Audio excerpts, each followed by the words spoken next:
Glória a Deus, muito bom. Queridos, você quer ser alimentado da palavra do Senhor nessa noite? Amém. Seu coração está aberto e preparado para isso também?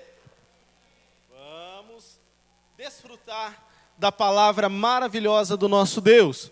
E quero convidá-lo a abrir sua Bíblia em João, capítulo 21. Evangelho de João, capítulo 21. O problema da culpa e como podemos superar esse sentimento. Tem trazido um desconforto muito grande e também consequências inevitáveis. A culpa, como nos livrarmos da culpa. E para a nossa meditação, vamos ler esse texto de João, capítulo 21, do versículo 1 em diante. Assim diz a palavra do nosso Deus. Depois disso, tomou Jesus a manifestar-se aos discípulos junto ao mar de Tiberíades. E foi assim que ele se manifestou. Estavam juntos Simão Pedro, Tomé, chamado Dídimo, Natanael, que era de Caná da Galileia, os filhos de Zebedeu e mais 2 dos seus discípulos. E disse-lhe Simão Pedro: eu vou pescar. E disseram os outros: também nós vamos contigo. E saíram e entraram no barco, e naquela noite nada apanharam. Mas, ao clarear da madrugada, estava Jesus na praia, e todavia os discípulos não reconheceram que era ele. Perguntou-lhe Jesus: filhos, tendes aí alguma coisa para comer? E responderam: não. Então lhes disse Jesus: lançai a rede à direita do barco e achareis. Assim fizeram e já não podiam puxar a rede, pois era tão grande a quantidade de peixes, que aqueles discípulos a quem Jesus amava, disse a Pedro: é o Senhor. Simão Pedro, ouvindo que era o Senhor, se cingiu com as suas vestes, porque se havia despido, e lançou-se ao mar. Mas os outros discípulos vieram no barquinho, puxando a rede com os peixes, porque não estavam diante dele da terra, senão quase 200 côvados. Ao saltarem em terra, viram ali umas brasas e em cima peixes, e havia também pão. Disse-lhe Jesus: trazei aqui alguns dos peixes que vocês acabaram de apanhar. Simão Pedro entrou no barco e arrastou a rede para a terra, cheia de 153 grandes peixes. E não obstante serem tantos, a rede não se rompeu. E disse-lhe Jesus: vinde, comei. Nenhum dos discípulos ousava perguntar: quem és tu? Porque sabiam que era o Senhor. E veio Jesus, tomou o pão e lhes deu, e de igual modo o peixe. E era esta a terceira vez que Jesus se manifestava aos seus discípulos, depois de ter ressuscitado dentre os mortos. Depois de terem comido, perguntou Jesus a Simão Pedro: Simão, filho de João, você me ama mais do que os outros? E ele respondeu: sim, Senhor, tu sabes que eu te amo. E ele lhe disse: apacenta os meus cordeiros. Tornou a perguntar-lhe pela segunda vez: Simão, filho de João, tu me amas? E ele lhe respondeu: sim, Senhor, tu sabes que eu te amo. E disse-lhe Jesus: pastorei as minhas ovelhas. E pela terceira vez Jesus lhe perguntou: Simão, filho de João, tu me amas? E Pedro se entristeceu por ele ter dito pela terceira vez: tu me amas. E respondeu: Senhor, tu sabes todas as coisas, e tu sabes que eu te amo. E Jesus lhe disse: apacenta as minhas ovelhas. Até aqui. Pai bendito, mais uma vez nos colocamos diante de ti, agora diante da tua palavra. E peço que através dela o Senhor nos ajude a superar todos os conflitos, principalmente a culpa, que vem, ó Pai, muitas vezes para assolar e roubar a nossa paz.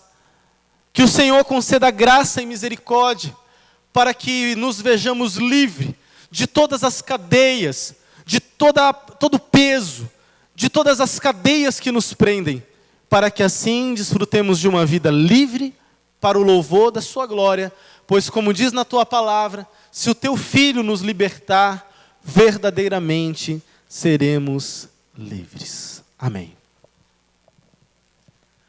Você já se sentiu culpado? Culpada? Esse é um sentimento que muitas vezes ele é muito discreto. Ele é muito disfarçado nos nossos sentimentos. Ele não é um sentimento que grita conosco, como a raiva, como a ira.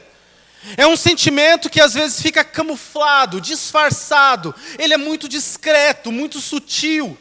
E se a gente não parar para percebê-lo, ele pode até dirigir a nossa vida sem que o percebamos, sem que o vejamos, sem que o notemos na nossa vida.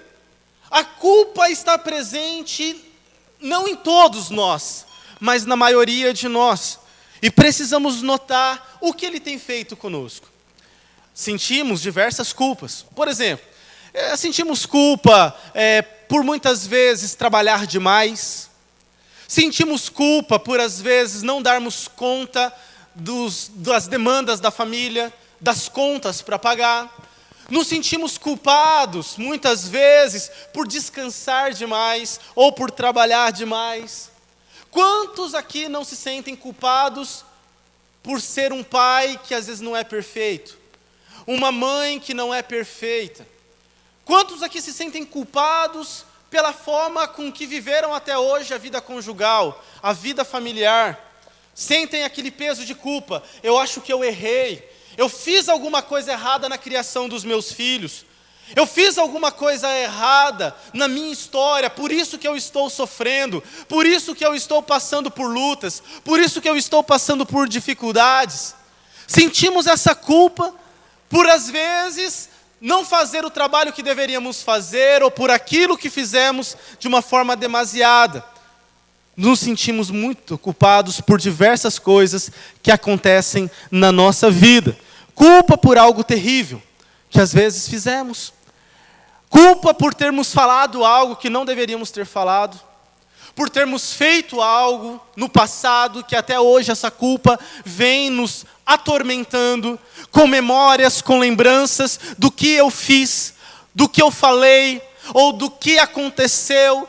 E essa culpa pode vir carregada com todo um sentimento que rouba a nossa paz, que rouba a nossa alegria. Às vezes, até nós como cristãos nos sentimos muito culpados por não orar como deveríamos, por não ler a Bíblia como a gente deveria ler, por não ter tempo maior para servir a Deus, por não fazer aquela visita, por não conseguir jejuar, e muitas culpas. Esse sentimento faz parte de todos nós, faz parte da nossa história, faz parte da nossa vida. O que é a culpa? A culpa, irmãos, de acordo com o dicionário de filosofia e teologia do Champlin, fala que é uma violação de uma lei, a quebra de alguma norma, é uma falha, é um erro, um fracasso, uma frustração. É quando nós, queridos, nos sentamos no banco dos réus e nos levantamos como condenados, destinados a pagar o preço pelos nossos erros e sofrermos as suas penalidades. Olha só, para entendermos a culpa, é necessário que a gente veja o oposto dela, ou como que ela trabalha.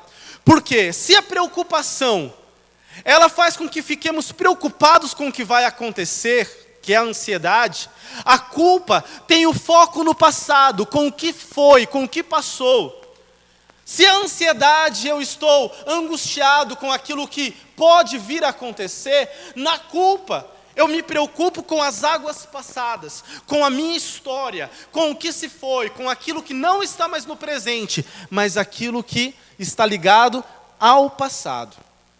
Um escritor cristão chamado Erich Fromm, ele fala o seguinte, que diante de tudo que vivemos na nossa vida, a nossa consciência muitas vezes se torna como um feitor de escravos, que fustiga a nossa alma com os seus açoites de culpa e de condenação.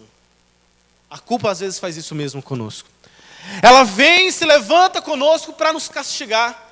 É aquela lembrança dolorosa, é aquele sentimento que vem o quê? Para nos punir, para agredir a nossa paz, e trazer aquela lembrança do que fizemos de errado, do que aconteceu de errado, daquilo que fugiu do nosso controle, e a culpa vem para nos assolar, para fustigar a nossa alma e roubar a nossa paz.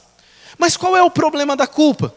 O problema da culpa, irmãos, é que vivemos pressionados na nossa sociedade, por nós mesmos e na nossa vida por essa culpa que exige cada vez mais de nós. Hoje vivemos em um tempo onde a culpa ela tem se acentuado a cada dia mais. Eu acredito, diante da dinâmica da vida, da correria, as exigências, o tempo que parece que é mais escasso, são as exigências, seja ela através do padrão de beleza, através da necessidade que temos de aceitação, pelas carências que nós temos, pelas faltas que nós temos, pela desestrutura que temos também, pela nossa imperfeição que fica cada vez mais acentuada.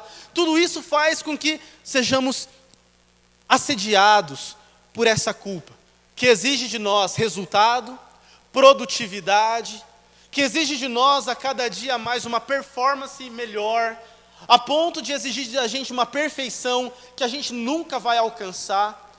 E tudo isso gera esse sentimento de ansiedade, de insegurança, de descontrole das circunstâncias da vida e, consequentemente, de frustração.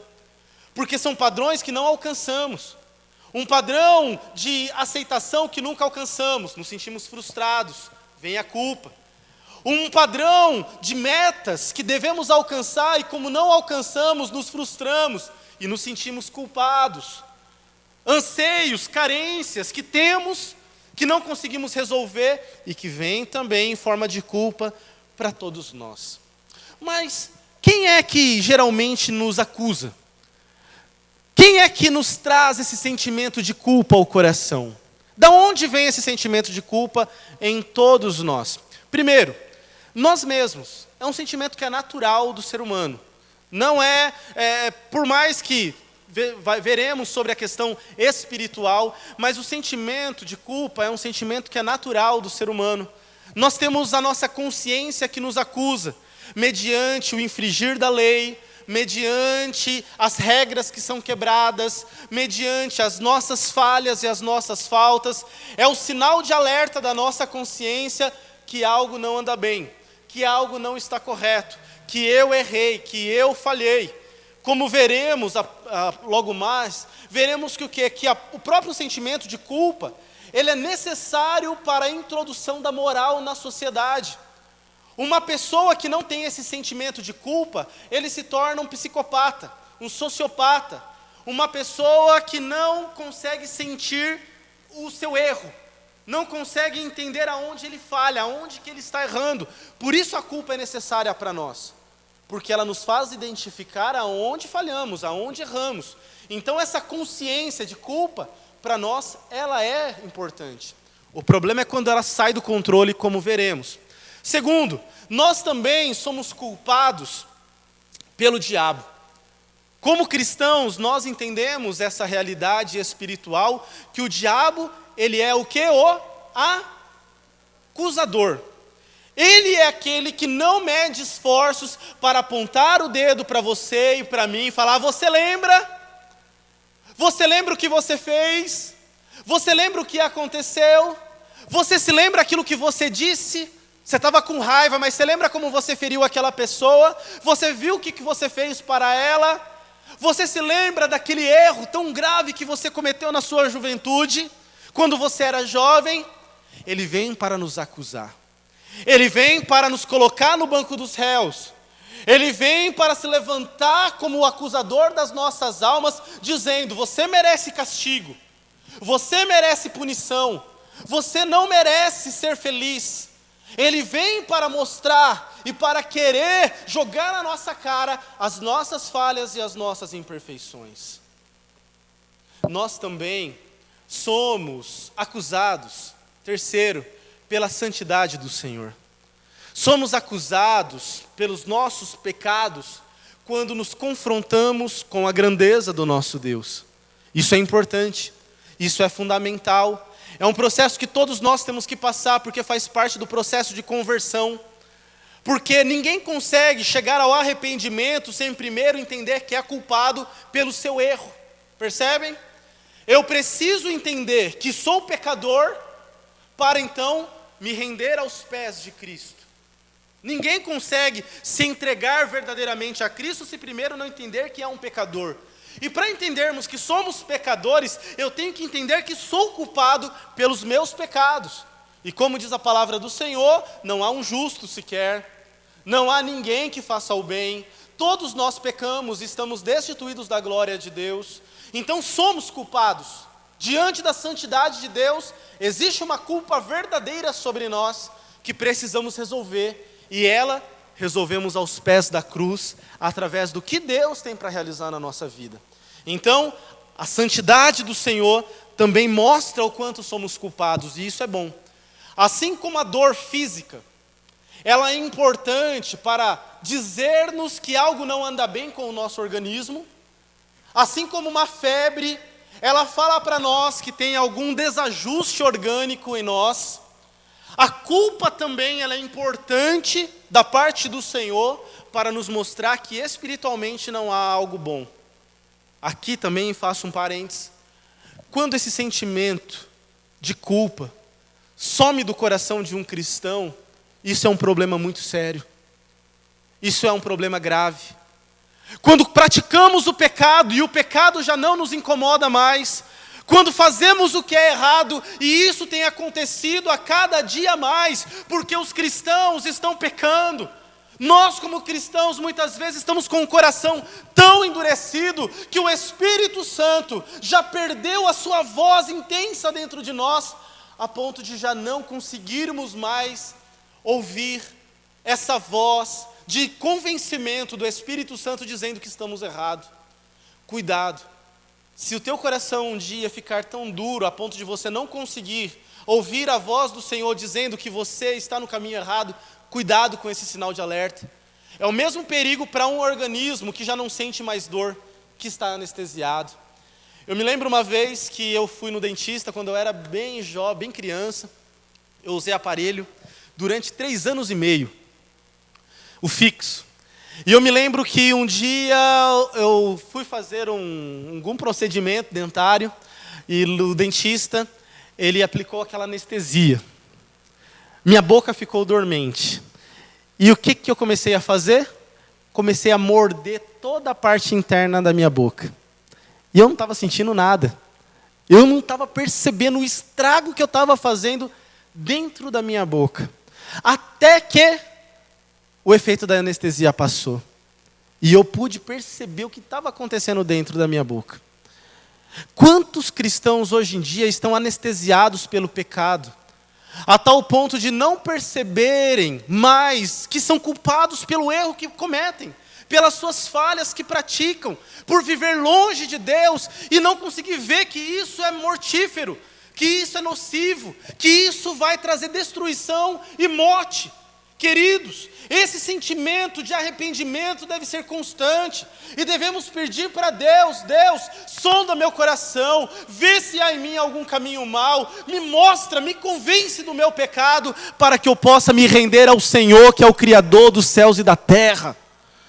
Ah, queridos, não perca essa sensibilidade para ouvir a voz do convencimento do Espírito Santo, que pode estar gritando com você, para que você se volte para Ele, para que você se renda a Ele, para que você se entregue a Ele por completo. Precisamos ser confrontados com a santidade de Deus, para ver que somos culpados, para ver que necessitamos de ajuda.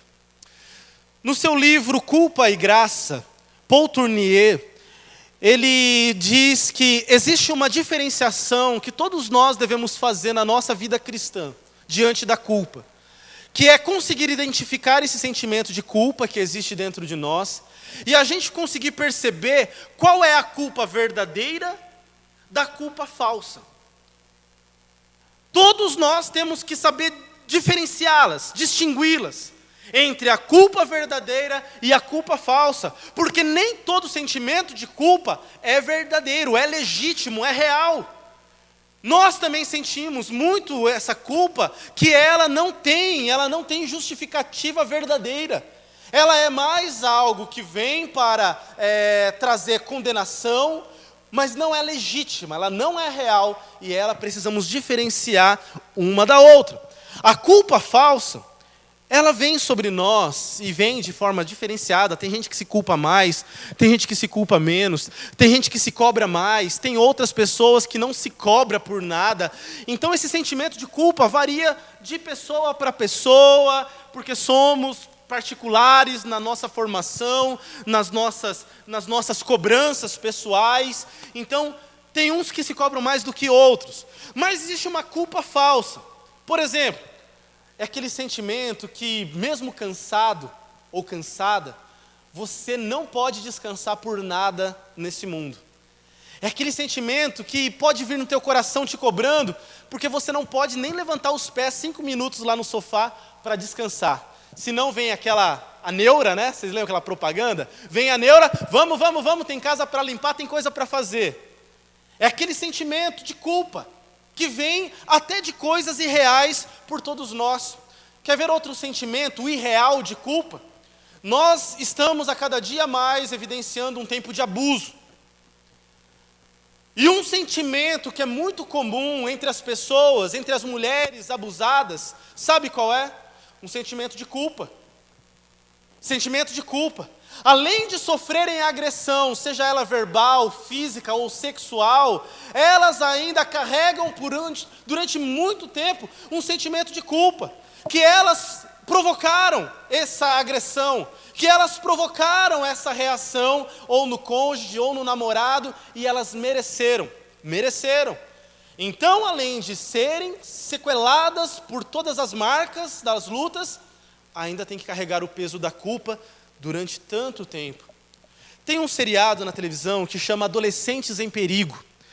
E nesse seriado mostra a história de uma menina, uma jovem, que estava namorando um rapaz. E nesse namoro, o namorado desce a surra nela. Bate nela, agride ela. E é interessante que os pais querem defender ela, mas ela ainda defende o namorado, porque ela acredita, ou ela se levou a acreditar, que ela provocou ele de uma tal forma que ela mereceu a surra que levou.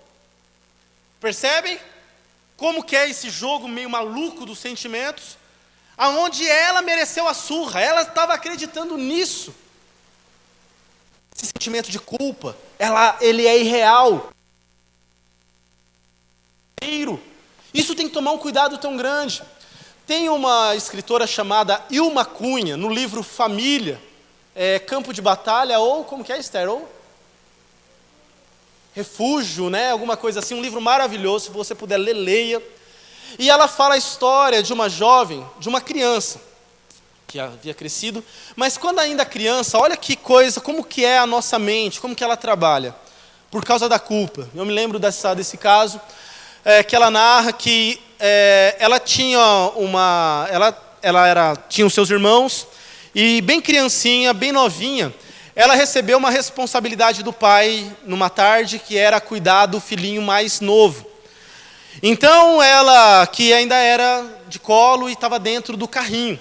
E ela, então, durante a tarde, ela pegou esse seu irmãozinho, levou esse seu irmãozinho de carrinho até onde eles estavam brincando, porque ela era muito novinha, e o pai pediu para ela cuidar dessa criança. E enquanto ela estava brincando com as outras crianças, o que aconteceu? Ela não percebeu que o carrinho estava destravado. E quando o carrinho estava destravado, enquanto ela estava brincando, o carrinho desceu pelo barranco. E ela viu essa criança descendo aquela ladeira com o carrinho, ela foi atrás desesperada, o carrinho caiu lá, a criança também caiu do carrinho, e ela se esfolou, parece um pouquinho a criança, e daqui a pouco o pai foi tentar tirar satisfação do que havia feito. Pegou ela e pegou os outros irmãos que estavam brincando também, levaram eles, não sei quanta distância da casa deles, deixaram eles pelados, deram uma surra neles de noite e deixaram com que eles voltassem sozinhos para casa no meio daquela escuridão, que era perto de uma mata, inclusive. E eles vieram chorando sozinhos no meio da madrugada, diante daquela situação. Ou seja, ela internalizou uma culpa muito grande. E olha como que a culpa trouxe consequências para ela. Depois de grande, ela começou, o tempo passou, aparentemente ela havia superado toda aquela situação, mas ela começou a ter muitos abortos. Ela teve vários abortos consecutivos, ela engravidava, abortava, não segurava nada. E ela então foi procurar ajuda, e conversando com essa psicóloga, essa Ilma Cunha, ela narrou uma certa sessão sobre esse momento da vida dela, que um dia aconteceu esse fato onde ela não conseguiu segurar aquela criança. E essa criança caiu e quase foi para a morte. E por causa disso, o pai dela bateu nela, humilhou ela e os seus irmãos, e ela passou por todo aquele processo de tratamento, então. Aquele momento de culpa, por não ter segurado aquela criança lá na infância, agora estava se manifestando no seu organismo, trazendo abortos consecutivos, porque ela não conseguia segurar as crianças. Aí ela foi, resolveu aquela situação, fez todo um momento de cura, de restauração, e depois ela conseguiu engravidar e foi tudo muito bem. Mas vocês percebem como a culpa que essa criança carregou no seu coração durante tanto tempo, era uma culpa verdadeira? Ela era uma criança, ela não era para estar cuidando daquela outra criança. Ela foi agredida e aquilo acentuou, agravou a culpa ainda mais sobre ela. Era uma culpa ilegítima que ela carregou e sofreu durante muito tempo por aquilo que ela estava passando. Culpas irreais, ilegítimas. Quantos relacionamentos que são rompidos e aquela ou aquele que foi traído ou que foi ferido ainda saem machucados daquele sentimento dizendo: puxa vida, eu sou o culpado, eu sou a culpada por aquilo que não deu certo, que não aconteceu. Você precisa identificar, queridos. Precisamos buscar essa direção para saber: será que eu sou o culpado? Olha só, nós vemos isso acontecer muito nas conversas, nos aconselhamentos. Quantas vezes pais choram dizendo: eu não sei aonde eu errei na educação dos meus filhos. Eu não sei. É um filho que foi para as drogas, é um filho que dá trabalho, é uma filha que dá trabalho, e daqui a pouco a mãe vem esmagada pela culpa. Aonde eu errei? O que aconteceu comigo? Aonde eu falhei? E elas se fustigam, e elas se flagelam, e elas sofrem, dizendo: o que eu fiz de errado? Vocês percebem esse sentimento? Conseguem localizar isso? É uma frustração, é um negócio que não dá certo, é um empreendimento profissional que não vai bem, e daqui a pouco somos fustigados pela culpa que grita conosco dizendo: você é errado, culpado, sente-se no banco dos réus, se levante como condenado, receba o seu castigo, receba a sua punição. Cuidado, identifique esse sentimento, para que você não sofra sem necessidade, para que você não sofra por uma causa injusta e que não é legítima, que não é correta. Essa é a culpa falsa. Mas é claro, nós sabemos que existe a culpa verdadeira. Existe uma culpa legítima. Existe uma culpa que ela é real. Nem todo sentimento de culpa também é sem sentido, é sem fundamento, é sem razão. Existe a culpa verdadeira, sim. Ela está presente em nossos corações, na nossa sociedade, como nós falamos há pouco. Ela é importante para que uma sociedade ela mantenha a ordem, ela mantenha a decência. Os cidadãos que não têm o sentimento de culpa, eles vivem um caos, porque eles não respeitam o outro, não respeitam a vaga de um deficiente, não se sentem culpados por roubar a fila, por roubar dinheiro, por roubar algo que não lhe pertence. Essa pessoa, ela sofre pela falta de culpa, torna elas pessoas imorais, pessoas que não conseguem ouvir a voz dessa consciência que diz: isso é errado, não é correto você fazer isso, você não pode realizar isso. Então nós precisamos entender que a culpa existe também a verdadeira. E para nós, como cristãos, que entendemos sobre a palavra de Deus, ela é importante porque ela é precursora do convencimento do nosso erro. Muitas vezes chega um momento da nossa vida que Deus coloca a gente na parede e fala: e aí? Você vai ficar nessa vida louca até quando? Você vai ficar fazendo o que você imagina até quando? É a hora que Deus coloca a gente na parede e fala: você não pode mais ficar nessa vida de pecado. Você não pode mais ficar nessa vida de promiscuidade, de avareza, de egoísmo. Você não pode mais ficar vivendo só para você mesmo. Até quando você vai ficar assim? Você tem que voltar os seus olhos para mim. Você tem que se render a mim. Você precisa parar de ser assim. Busque a santidade, busque o arrependimento, busque a verdadeira conversão. E aí vem o arrependimento e vem a consequente salvação e a transformação da nossa vida. Na perspectiva bíblica, existe essa culpa verdadeira que resulta em convencimento do pecado, que está contra a vontade de Deus, que nos mostra que estamos em desobediência à vontade do Senhor para todos nós. Todos nós nos enquadramos nela. Todos nós precisamos, uma hora ou outra da nossa vida, reconhecer que, diante dos nossos pecados verdadeiros, somos culpados. E precisamos resolver esse pecado na nossa vida. Mas, queridos, independente se a culpa é verdadeira ou se ela é falsa, ela precisa ser resolvida. Ela não pode ficar ricocheteando dentro de nós. Não podemos ficar lidando com esse sentimento de culpa para o resto da nossa vida, seja ela legítima ou ilegítima, verdadeira ou falsa. Não podemos, temos que resolver ela, temos que entender como podemos resolvê-la. E o que a gente faz com isso? É aí que entra esse texto que lemos, dessa passagem do apóstolo Pedro, que foi um homem que pecou, um homem que negou o Senhor Jesus, um homem que declarou amor eterno, mas que negou durante 3 vezes o Senhor Jesus. O galo canta, ele cai nesse sentimento de culpa, que levou ele à beira da destruição. Mas o Senhor veio ao seu resgate, para trazer ele de volta. E eu gostaria de sugerir para a nossa reflexão, algumas sugestões de como podemos lidar com a culpa na nossa vida. A primeira delas é que devemos entender que Cristo nunca desistirá de nós. Cristo nunca desistirá de você. Apesar dos nossos erros, apesar das nossas falhas, apesar daquilo que fazemos de errado, aonde as culpas se levantam legítimas, dizendo: condenado, você merece o castigo, você merece a punição. O Senhor é aquele que vem ao nosso encontro, e Ele nunca se esquece de nós. Glória a Deus por isso. Pois o Senhor Jesus mostra para nós, para a vida de Pedro, essa preocupação. Quando ele aparece primeira vez, depois da sua ressurreição, para Maria Madalena, ele fala para Maria: avisa os meus discípulos e a Pedro, que eu quero me encontrar com eles. O Senhor, Ele quer se encontrar com você.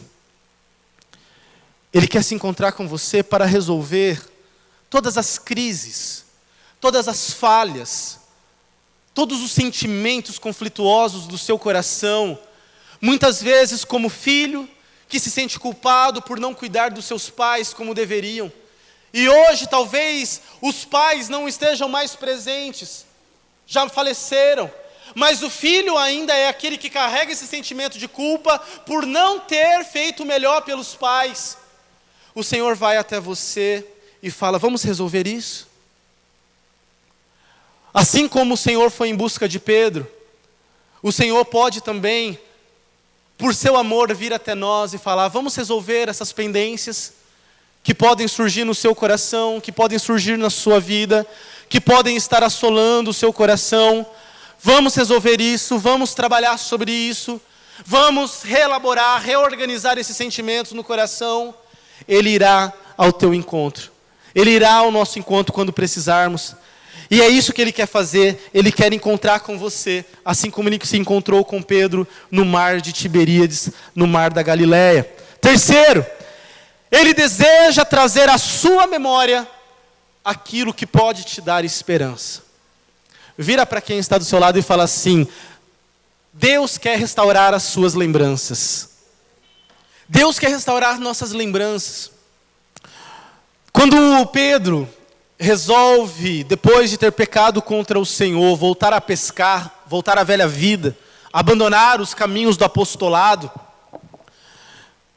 o Senhor Jesus vai ao encontro dele no mar de Tiberíades, e quando eles estão pescando, sem conseguir pegar nada, porque quando tentamos resolver a nossa vida fugindo de Deus, o resultado é vazio.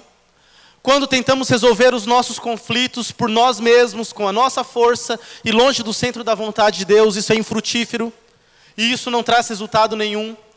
Ele está naquele barquinho no mar, e então uma voz grita com eles e fala: Ei, pegaram alguma coisa? Nada. Nada? Nada. Então joga de novo a rede, tal lugar, tal direção, pá, não dá outro. A rede começa a transbordar, a tarrafa começa agora a se romper de tanto peixe que é pego. Lembranças, você consegue perceber? O chamado de Pedro quando foi, queridos? A pesca maravilhosa, a primeira. Quando eles pescam de uma forma superabundante, quando o Senhor Jesus está com eles no barco, Pedro então se lança no chão e falando: Senhor, se afasta de mim, porque eu sou um pecador. E ali começa uma linda história de amor entre Pedro e o Senhor Jesus. Muitas coisas acontecem durante 3 anos. Agora o Senhor, em uma pesca maravilhosa, faz com que Pedro se lembre, trazendo a sua memória. Eu fico imaginando tantas lembranças que vieram em milésimos de segundo, nesse momento na vida de Pedro, aonde o Senhor restaura a memória. Pedro ouve essa voz e se lança no mar. Olha só a diferença. Se num primeiro momento, Pedro repulsa, quer se afastar do Senhor, agora ele corre ao encontro do Senhor. Ele quer que façamos isso. Que as nossas lembranças, que até as feridas do nosso coração, não nos leve para longe dEle, mas nos leve para Ele, porque é Ele quem cura, é Ele quem restaura, é Ele quem vai trazer a renovação sobre a tua vida, e vai fazer com que você continue vitorioso na presença dEle. Queridos, lance-se diante do Senhor, corra para Ele, vá na direção dEle, não fuja dEle, não tampe o sol com a peneira, não negue a realidade da dor, não negue a realidade da culpa, mas vá ao encontro do teu mestre quando Ele te chamar. Talvez hoje você está sendo assolado pela culpa, como Pedro estava.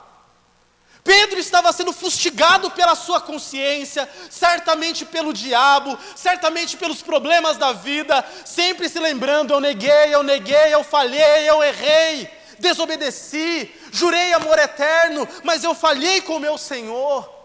Ele estava sendo destruído internamente, mas a hora que ele ouve a voz do Senhor, ele não foge, mas ele vai ao encontro. Ele vai na direção naquele que tem o poder de trazer verdadeira libertação.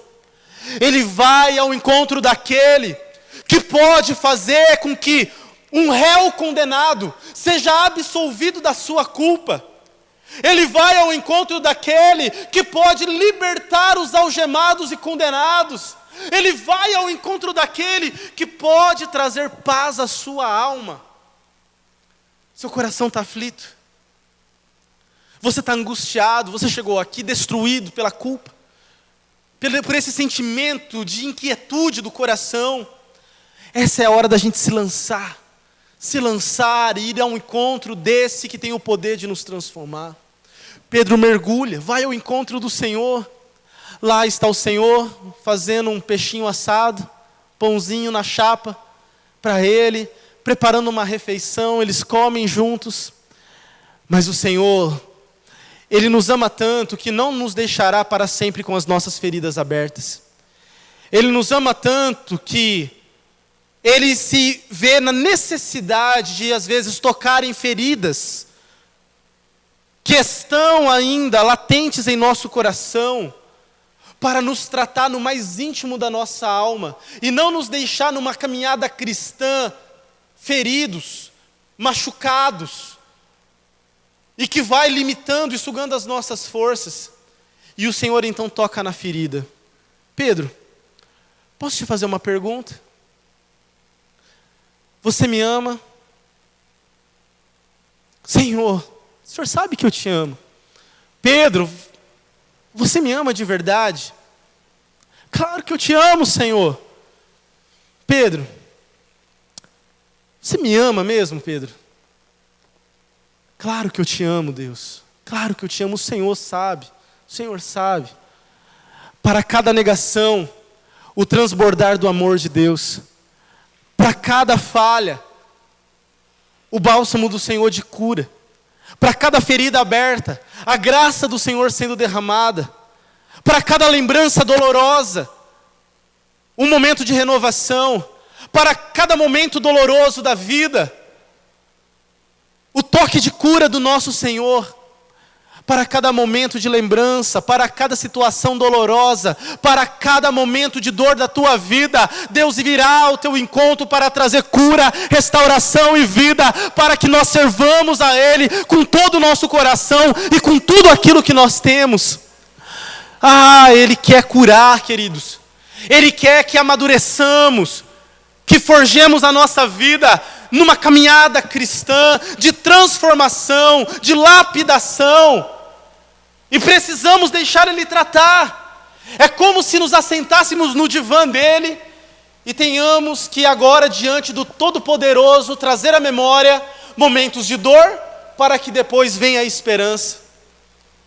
Vamos conversar sobre aquele aborto que foi feito? Vamos conversar sobre aquela agressão? Vamos conversar sobre aquelas palavras malditas? Vamos conversar sobre aquilo que você fez? Deus toca na ferida. Deus mexe aonde há dor. Deus mexe aonde há necessidade do transbordar da realidade dolorosa latente, para que se manifeste o seu amor gracioso sobre todos nós. Deus, Ele permitirá com que revivamos momentos dolorosos, para que a cura dEle venha. E por último, que confiemos na graça dEle. Confie na graça. Nós vivemos e viveremos em momentos onde procuraremos o culpado. Procuraremos lançar sobre esses, que pode ser nós mesmos, a culpa para a nossa dor, para o nosso insucesso, para as nossas tristezas ou para o que está acontecendo. Muitas vezes reconheceremos que somos os culpados, somos os maiores responsáveis, outras vezes não. Mas que independente do que esteja acontecendo, que você entenda uma coisa, que a graça de Deus é tão maravilhosa sobre nós, irmãos, que ela transborda a multidão de pecados. A graça de Deus, ela é tão maravilhosa que ela nos basta. A graça de Deus é tão maravilhosa, porque se a culpa for falsa, o Senhor vai mostrar essa realidade, mas se ela for verdadeira, o sangue de Cristo nos perdoa de todo o pecado. Se ela for falsa, o Senhor vai revelar isso através da sua graça, mas se ela for verdadeira, o Senhor tomou sobre si as nossas feridas, o castigo que nos traz a paz estava sobre Ele, e pelas suas pisaduras nós fomos sarados. Ele quer te sarar, Ele quer te curar, Ele quer colocar paz na sua vida, o fim, o cessar do castigo, o fim do afligir da culpa, o fim daquela autopunição que vem sobre nós mesmos. Ele quer derramar essa paz sobre nós, pois não merecemos, mas a graça dEle nos persegue, nos acompanha, e vem ao nosso encontro para que continuemos, para que vivamos uma vida de vitória, para que encontremos paz e descanso, para saber que mesmo se a gente errou como pais, mesmo se erramos como cônjuges, mesmo se erramos como filhos, a graça do Senhor é tão poderosa para nos ajudar nessas falhas, para te ajudar como mãe. Não somos perfeitos. Nós não somos isentos de falhas, todos nós falhamos. Mas puxa, essas minhas falhas vão trazer prejuízos para outros. É aí que Deus entra com poder e graça. Porque aonde não podemos alcançar por causa da nossa imperfeição e limitação, a graça e o amor de Deus vai para alcançar aquilo que nós não alcançamos. Talvez não podemos suprir tudo aquilo que deveríamos.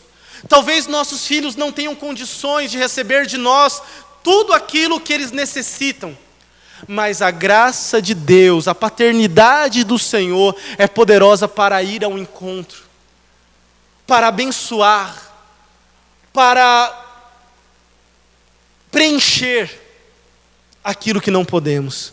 Por isso eu peço que você descanse. Descanse não em você, descanse na graça do Senhor. Não descanse em você, eu não posso descansar em mim, porque eu sei que eu serei uma fonte de frustração para mim mesmo. Eu serei uma fonte de tristeza e de culpa para mim mesmo. Mas hoje a minha vida não é mais minha, a tua vida não é mais sua. A nossa vida pertence ao Senhor Deus Todo-Poderoso. Aquele que vem sobre nossas falhas, aquele que preenche aquilo que não conseguimos fazer, aquele que vai aonde não podemos ir, aquele que faz acontecer aquilo que não podemos fazer. Então descanse, que descansemos na graça e no amor do nosso Deus, sabendo que Ele é poderoso para nos dar infinitamente mais do que podemos pensar, pedir ou imaginar. E como diz a palavra do Senhor em Romanos 8, capítulo 31, não há acusação mais para os filhos de Deus. Não há mais acusação para aqueles que pertencem ao Senhor. Por causa do amor de Cristo Jesus, nenhuma condenação há para aqueles que estão em Cristo Jesus, o nosso Senhor. Que Deus nos abençoe e que Ele receba a honra e a glória hoje e para sempre. Amém. Amém. Vamos nos colocar em pé. Quero convidar o Ministério de Louvor.